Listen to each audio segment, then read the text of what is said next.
and welcome to the KC CHIROpulse Podcast, brought to you by Kats Consultants, helping chiropractors keep their pulse on success. I'm Dr. Michael Perusich. I'm joined with my good friend, Dr. Troy Fox. Troy, how the heck are you today? Man, I am doing fantastic. If I were any better, I would probably be president. No, I wouldn't want to be president. No. Let's not even go there.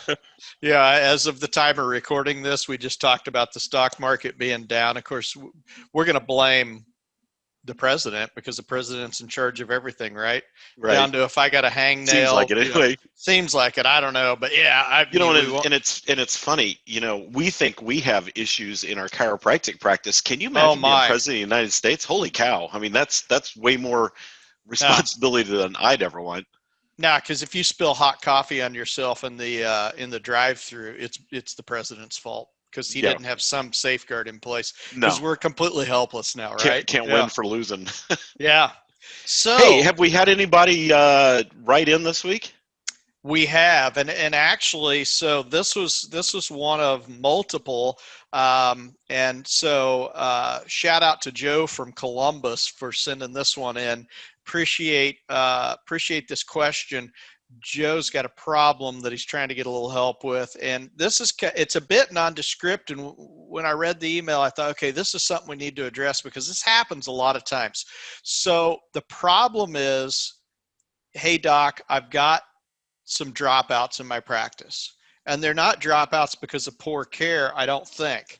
Because I'm also seeing on some of my review websites, which this is the big dagger in the heart right here, a couple of my review websites, I'm seeing that there was a poor experience in my office. It's fairly nondescript.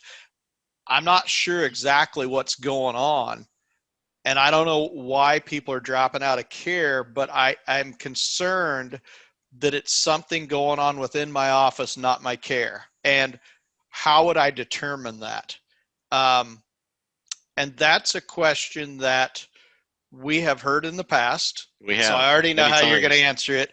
We've walked into offices and made a very quick determination on why somebody's practice is not doing well. But sometimes the obvious for a lot of people just isn't so obvious. And It's something that you and I have keyed on for years. So tell me a little bit, if this were me and I said, Doc, I got a problem. I got people dropping out of care, and I've also I got some bad reviews going on. What would be the first thing you would do if you're going to come in? What would you tell me as an owner to do? Well, the first thing is you need to review all your processes and procedures, and you need to do it with your staff. There's a multitude of areas where we can drop the ball on our customer service and get dinged by the patient. And, in today's environment with social media and so forth, it's so easy for somebody to walk out of your office, had a bad experience, and boom, they're on Google reviews, they're on Facebook telling everybody. And I always say this, and it's true. You hear this from the experts on customer service. Somebody has a bad experience, they're going to go tell 10 people. Somebody has a great experience, they're going to tell 2. So it's kind of an unfair balance there. But so we've got to be very, very careful with our customer service. And far too often I see doctors too internally focused, if you will. They're too focused on their experience in the clinic and not the patient's experience. And, unfortunately, I think what we've been taught coming out of school is all you got to do is hang up your shingle and get great outcomes for patients, and everybody in the world will want to come see you and love you. And the reality of that is that's not really true. No, and I think you brought up a really good point right there about how the experience is all about us. Docs, we're very ego-driven.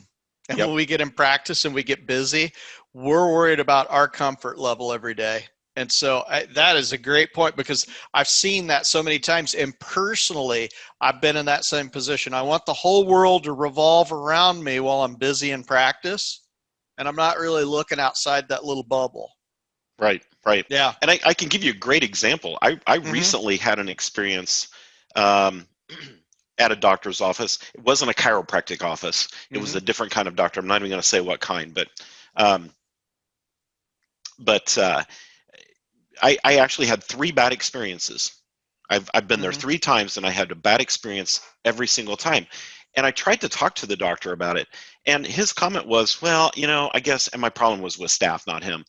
Mm-hmm. I guess, staff's going to do what staff's going to do. Mm-hmm. Like, okay, but you got to be more concerned about your patients, because your patients are leaving you. If I'm leaving you, Right. and I'm telling you about it, I'm leaving you. And so I went to Google and I looked at this guy's reviews, and he either gets 1s or 5s, nothing in between. Mm. And it's about 50-50. And I'm thinking to myself, holy cow, this guy's got a problem with customer service, and he's not even willing to address it because he's so internally focused. Mm-hmm. And And he so, may be the best doctor on the planet, but yeah, he came highly recommended. Yeah. But we've got to remember that we've got to turn the focus off of us, and we've got to turn it on to the patients. And it's not just the doctor. The doctor can be really great at affecting good customer service, but if the staff isn't, you're going to fall apart.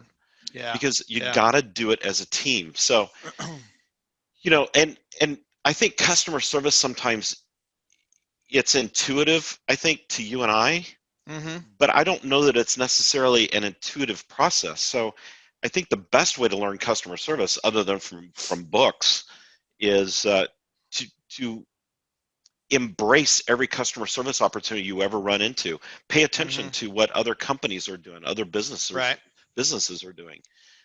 So how do I do that within my own practice so I know that I've got a problem right now, and this may be Captain Obvious kind of thing, but some folks that we've talked to are like, well, I don't really know what I should do. What should I do as the owner of my practice to identify where maybe some of those customer service failures are? And sometimes they're not the staff's fault. Sometimes that's just the way they've been trained to do something. And so I'm not saying that we need to lay blame or start pointing fingers. Correct. I'm just saying, okay, as an owner, what's my next step then at that point to improving my patient experience with my patients? Well, I think the first step is you have to accept responsibility that you may have an issue and it needs to be corrected.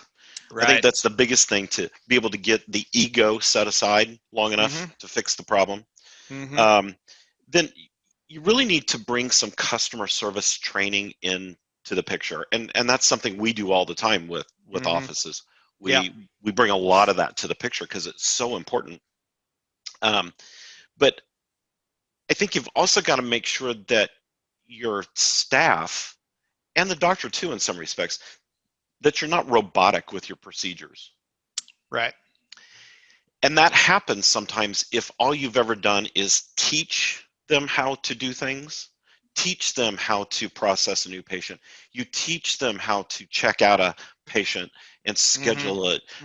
But is it mechanical? Is it robotic? Or is it free flowing and in the moment with the patient? And we need to get staff to that point where it's kind of this free flowing. It's hard to explain. It's kind of an intangible component. Right. This is the problem I always find with scripting. And I know words. I know a lot of offices use scripting to try to teach a process of, how to do a financial report of findings, or how to talk to a new patient on the phone and get them scheduled. But scripts can be dangerous too, because pretty soon you're just sitting there reading words and you become very mechanical with the patient, and people don't like that because they know what's happening. Right. They know you're not really talking to them. They know you're reading from a memorized script. Yeah, we've learned from that. I mean, I'm still a big fan of scripting for teaching. Teaching the dialogue, and then you make it your own. It needs to fit your personality. It doesn't need to fit my personality. Now, I want to throw in there too, one of the best ways that you can figure out what's going on with your office is do the 10,000 foot flyover. Walk through your office and observe all these processes happening. Now, you're going, well, I'm the doc. I'm busy with patients. I don't have time to do that. You can mock it up as well and have a patient go through if you're really that busy to where you don't have time to ever see what's going on in your office, or you can't overhear what's going on in different areas of your office. You need to be in all those areas of your office seeing what's going on. You have to put your own eyes on it because you're the owner. This is one time you can't delegate, and I don't want you to delegate. Any other time, I love when people delegate duties around their office and they don't try to do it all. This is one job I don't want you to delegate for sure. Exactly. No, that's exactly right. And when you walk around the office, walk in the front door. Be a patient. Don't just walk around the office. Literally walk in the front door. What does the patient see? Does your office look professional? Is your staff greeting people when they walk in the door? Are they, even more importantly, are they greeting them by name? And you're probably sitting there thinking, well, if it's a new patient, how do they know their name? Well, it's on your schedule, and you know what time they're walking in the door. So you should still call them by name. And if you call out the wrong person's name, it's okay. You know, it's the attempt to make that connection. Yep. And we've got to get really good at building those relationships. You know, everybody's always worried about price. And I think price is a good indicator of where your customer service is. And I'll give you a great example. Right. If you go to Disney World, it's like $125 per ticket per day. Right. Okay. And people, thousands of people, tens of thousands of people are going there every single day. And why are people paying that much? Well, it's because they get a great experience and they love the place. Their customer service is over the top. Oh, I thought it was just because they had good food in the food court that you pay $35 a person to eat. That might not be what you remember Disney for. But it's the experience. So analyze what kind of experience you're giving your patients. Why do people go to Starbucks and pay $7 for a mediocre cup of coffee? It's because they wrote your name on the cup and it's just a great experience. And I got to say grande or whatever size that is. But, you know, and you use Venti. the Disney, Venti. You use the Disney experience a lot. And I think it's a great analogy, because sometimes when you walk into the park, it's like, I've seen this on TV and it's, you know, it's not quite as over the top as I thought it was going to be, right? But it's fun and the kids love it. And it really is. They try to make it an interactive experience.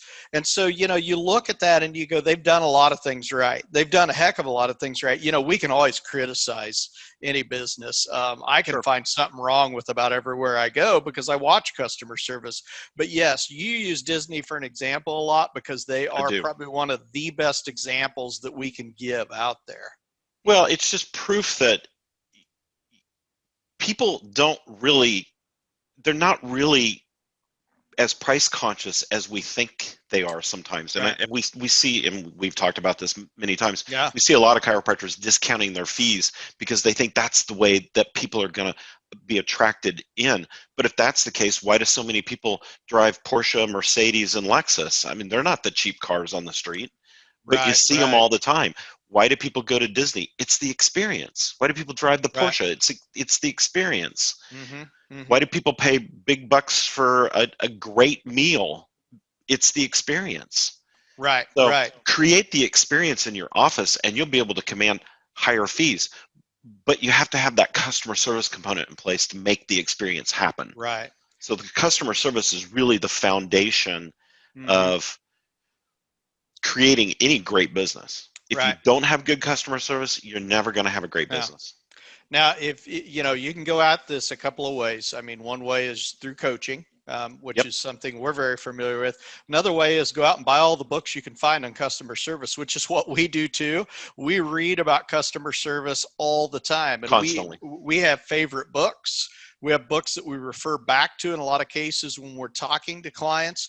And so we don't get all this information on our own, but we have compiled an awful lot of information over the last 25 years. Let's put it that way. Because I think you and I can both go back to books that were written 10, 15, 20 years ago and some that are really current. And they've all got caveats that we absolutely love in them. So, and we go to a lot of seminars too about these subjects so that you guys out there don't have to. Yeah, so that's where our coaching experience comes from, and a lot of it is auditing your offices, asking you questions, that sort of thing. So, with that said, basically our recap is you know, do a 10,000-foot flyover on your office. I love that idea. Be willing to accept and own the fact that it's your office, and if it sucks, it's your fault. Yeah. Okay. So then but right. the good news is then you get to make it better, and it gets to be your practice that you're proud of. So very cool thing. Now, so we want to throw out there a couple of things. Number one, if you need some help, by all means, don't hesitate to get a hold of us. And how can they get a hold of us, Dr. Perusich? Very simple. Just go to katsconsultants.com. You can send us a message. You can jump on our schedules for a phone call. We can do a checkup with you. Our phone number is on the website. You can contact us in a multitude of ways. You can even contact us through Facebook at Kats Chiropractic Consultants on Facebook, or on CHIROpulse, KC CHIROpulse on Facebook as well. So multitude of platforms to get in touch with us. There you go. And if you're still scared and you're afraid that we might actually talk to you and motivate you to do something, but you just want to ask a question, no, I'm just kidding. But if you want to ask a question, Troy at Kats Consultants, and that's Kats with a K, Troy at katsconsultants.com. So if you have a question that's just burning that you need to know the answer to, we will do our best to attempt to answer that question. Yep. So, Mike, close us out. I think we had a great conversation. Yeah, this was a great conversation. Love it. Love it. So get on that customer service out there, everybody. It's important. All right. Thanks for tuning into the KC CHIROpulse podcast, brought to you by Kats Consultants, helping you keep your pulse on success. Be sure to check us out at katsconsultants.com and stay informed and well adjusted. We'll see you soon. See ya.